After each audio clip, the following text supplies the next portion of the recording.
ये एक छोटे से गांव की भूतिया कहानी है जिसका नाम था चंदनपुर। ये गांव हरियाली और शांति के लिए जाना जाता था। लेकिन गांव के एक कोने में एक पुराना टूटा फूटा हवेलीनुमा घर था जिसे लोग भूतों वाली हवेली कहते थे। कहानी का आरंभ बहुत साल पहले उस हवेली में ठाकुर रणवीर सिन्हा अपने परिवार के साथ रहते थे।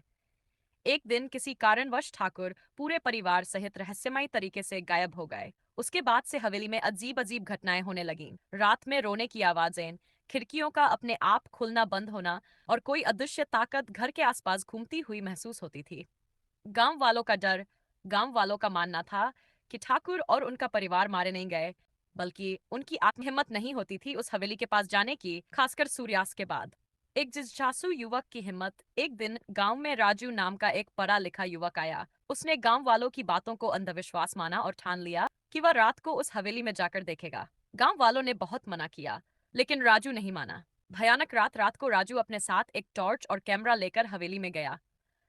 अंदर पहुंचते ही ठंडी हवा का झोंका आया और दरवाजे खुद ब खुद बंद हो गए। राजू ने देखा कि दीवारों पर खून जैसे निशान थे और एक कमरे से किसी के गुनगुनाने की आवाज आ रही थी। जैसे ही उसने दरवाजा खोला, सामने सफेद साड़ी में एक औरत खड़ी थी जिसकी आंखें लाल थी और पैर उल्टे। राजू के होश उड़ गए। उसने कैमरा चलाया, लेकिन स्क्रीन पर कुछ भी साफ नहीं आ रहा था। तभी औरत ने चिल्लाकर कहा, नगमा रूठ गई, सद दिल टूट गई।